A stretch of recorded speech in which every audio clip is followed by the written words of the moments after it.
I've just been wanting to touch bases with what I'm about to say for a while, but I didn't because I knew I wasn't going to say it with the right energy. So now's the time. I remember back in 2015 Gregorian calendar, I had opened up about seeing a face in the moon, and the face would blink, it would smile, it would change, expressions. And then I remember in 2016, I walked to this river that was probably a mile from where I lived pretty often, and I got really, tired by the water, and so I rested on the, I don't know if you call it a pier or whatever. But I was also nervous at the same time because I was in a public setting. And so I noticed this face appear in the sky, and you could easily think it was a cloud, but it wasn't because it didn't move. And it was feminine and it was gentle. And I went to rest. I quickened. I don't know how long, because with quickenings, 2 minutes could feel like 30, and 30 minutes could feel like an hour. 10 minutes could feel like, 20. So just throwing random numbers out there, but quickenings are really quick naps, like really, really quick naps that felt almost surreal and longer than they actually are. So when I rose back up from my quicken, it was still there, and I asked for confirmation from Elohim if it was something watching over me, because that's what I felt intuitively, and an eagle began to circle around the face. When I shared these things, back then I was demonized for it and looked at like I was out to lunch. So I find it interesting that a lot of the same people who either demonized me or called me arrogant for sharing those spiritual information or experiences, I meant to say back then, because I thought that this was normal among people who walk the path. I didn't realize that it was not uh, something that everyone was experiencing. I thought everyone was experiencing these types of things. Um, I noticed that these same individuals, the minute they start having spiritual experiences after constant demonization, ridicule, accusing me of taking enhancers and saying that I was boasting and gloating and being arrogant, are now sharing every single little spiritual experience that they have.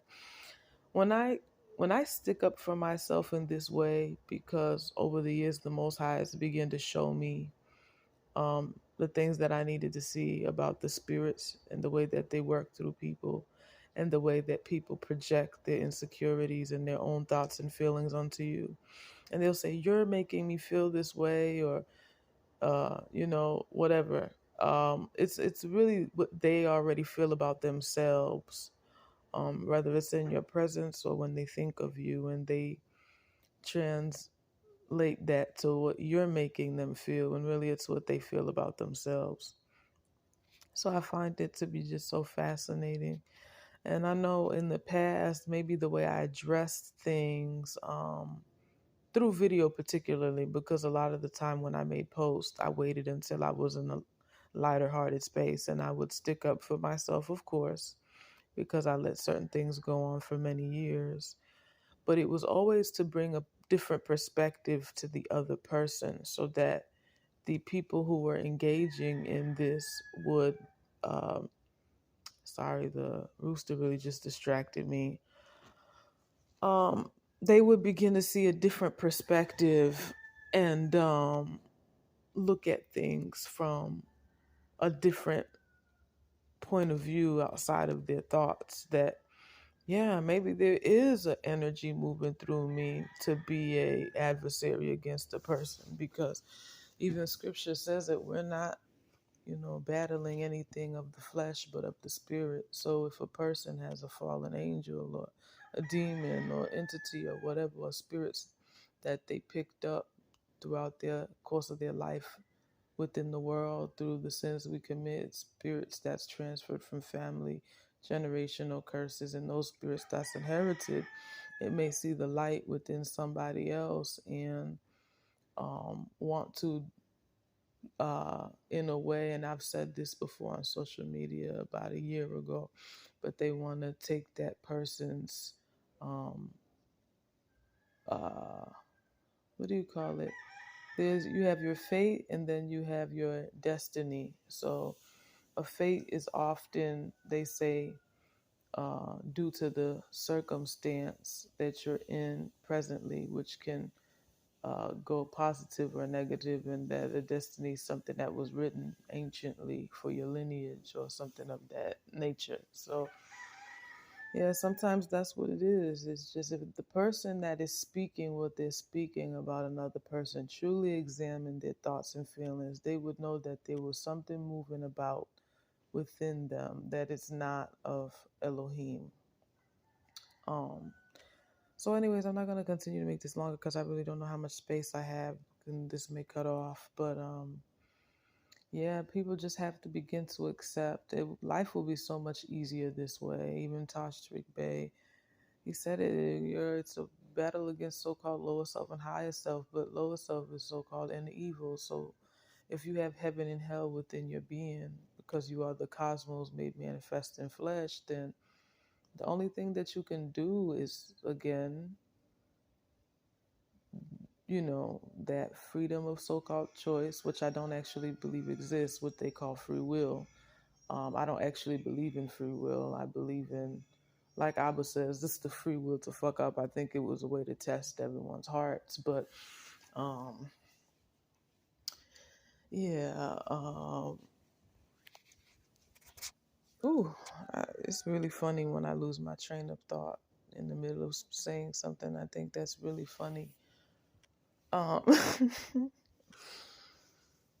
but yeah, you basically make your choice based upon, rather, I guess the decisions you make, the thoughts and feelings and intentions that you constantly have as a reflection of how strong the inner good or the inner evil is.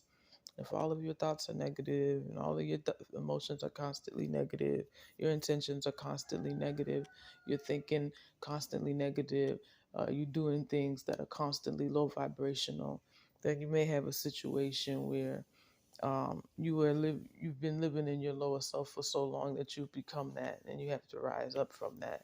If you notice that there's a balance where it's like the good and bad in you is playing tug of war for your soul or for the seat or throne, the highest throne, to be able to control the ship or vessel, then you need to start to, depending on the side that you choose to be on, begin to embody more of what you want to be and less of what you don't want to be.